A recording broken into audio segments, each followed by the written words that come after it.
He tells me, you wouldn't believe it unless you saw it. There were hundreds of Jap civilians, men, women, children, jumping off the cliffs to their deaths. At the edge of the 200-foot cliffs on Marpy Point, I look down and I see bodies. 7 of them.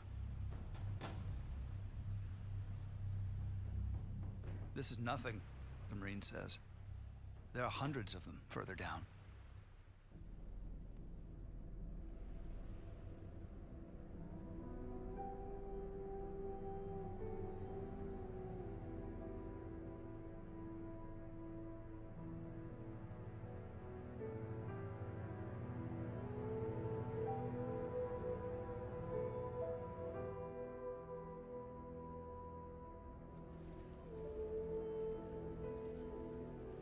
The Marines have come to expect almost anything in the way of self-destruction from the Japanese soldiers. But none are prepared for this epic self-slaughter among civilians.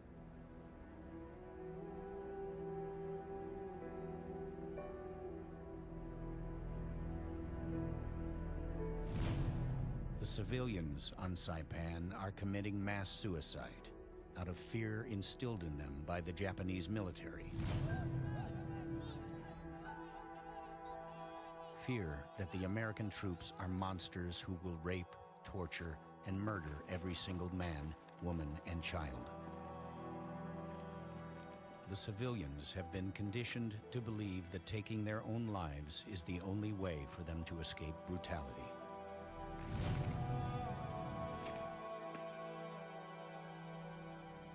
Around me, Marines are trying to rescue civilians, saving them from themselves, and the children from the hands of their own mothers and fathers.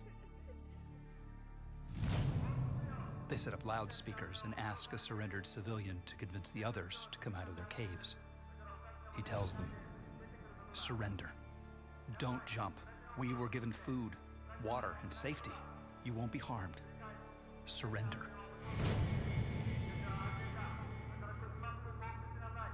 He tries to assure them that they too will be well treated, but only some heed his words.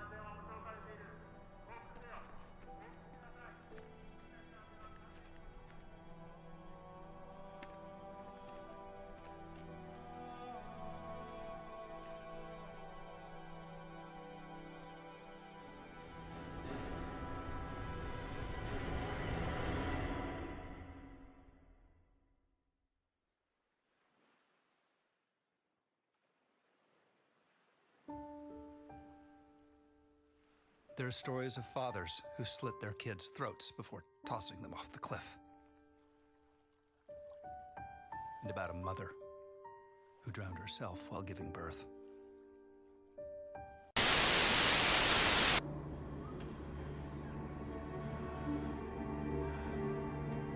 Maybe we can still heal you. Why? So you can just lock me up? No. Just bury me in the ocean with my ancestors that jumped from the ships. Because they knew death was better than bondage.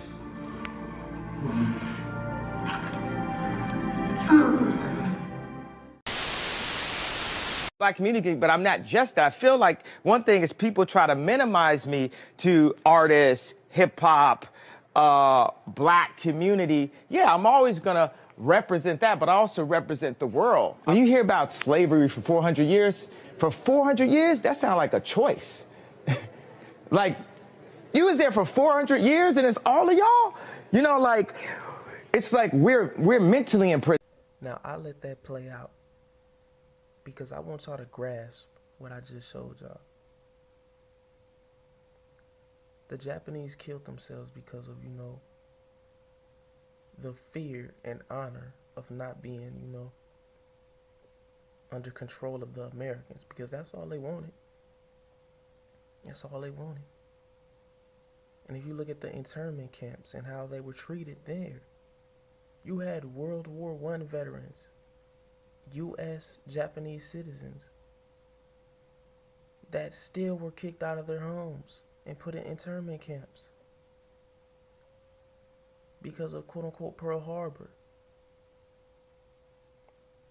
So that level of disrespect, and you know, it proves something. So you think it's not gonna go back to, you know, Japan and how they feel and how y'all treating their own citizens, the people that are there?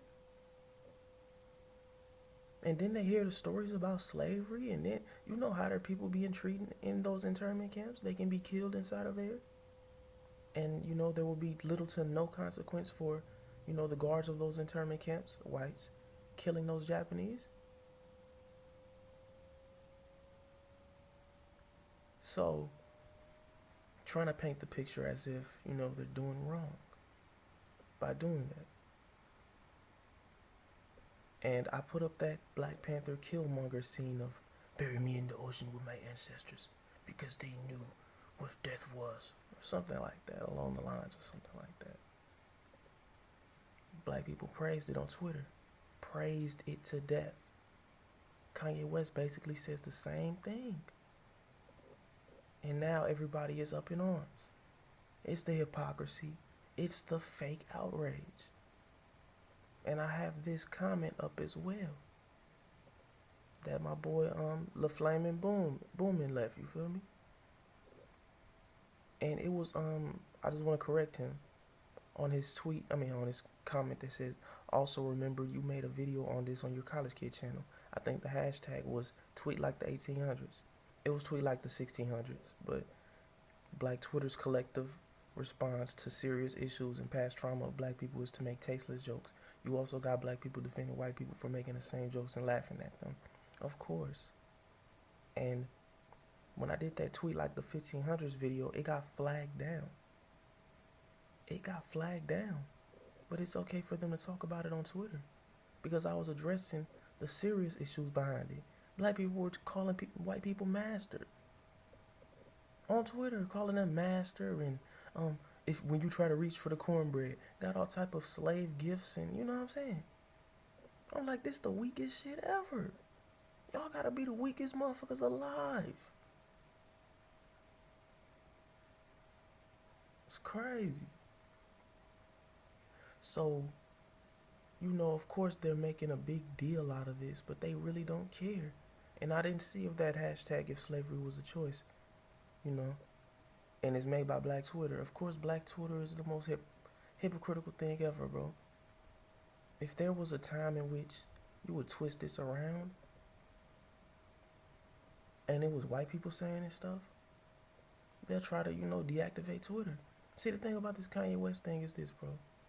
I seen black dudes, niggas in their 20s, early 20s, talk about, I deleted all of my music. I threw all 3 pairs of my Yeezys away and all my Yeezy merch. And I'm done. I'm done with him completely. Nigga, get your weird ass on, my nigga. If you did all that supporting, nigga, there's no reason to turn on him now. You spent all that money buying Yeezys and shit. Deleting all his music just because he support Trump and because of these comments. Nigga, last time I checked, Kanye ain't talk about robbing, killing, raping, stealing from black people. I ain't heard of him selling no dope, no Jay-Z, no crack cocaine. Feel me? I ain't heard of this nigga shooting no guns against black people. I ain't heard of him doing none of that shit. Shit, I ain't even hear of him cheating on Kim K. He loyal to that woman. You ain't heard of no domestic violence. You know what I'm saying? You ain't heard of that nigga beating on that girl or nothing. So what do you really have against Kanye? Groupthink. That's all it is. That's all it is, man. It's crazy. That shit wild. Niggas in Kanye's position, he could cheat on Kim K all he want. She won't leave. But what he do? He remains loyal. That nigga remain loyal. Hey, you know, he remained loyal to the camel in the 3-piece suit, as I always try to tell individuals, but they just don't get it. They will never get it. Yeah. The reason he put the Confederate flag on his Yeezy merch was because he understands the symbology of things. If you take the power away from something, and you know what I'm saying, take the fear out of it, and flip it into something else, just like we do with the word nigga, turn it into a term of endearment, then the power is away from it. You feel me? The original meaning has no fucking use. Just like if you turn the Confederate flag, just like they do with y'all symbols, what y'all see around here, what y'all see on this earth, a majority of it is from y'all symbol, from what y'all created. But you won't understand that because you don't understand your history, Greek and Europe and all of that. A lot of white people coming here getting mad about that. But the thing about it is with them is that they haven't done their research either. How many videos have I done about that? Dozens. So this is my message to the Kanye bashers. Did y'all forget about this? Did y'all forget about y'all loving Killmonger saying, you know, bury me in the ocean with my ancestors that jumped from the ship? Because they knew that, you know, what about slavery and all that. About being in bondage. So what y'all got to say to this? And Kanye is basically saying the same thing. Mental slavery, that's what y'all in. Y'all proving this point by reacting the way y'all do. It doesn't surprise me though. It really don't. It really doesn't. So, I'm gone. Like, comment, dislike. Peace.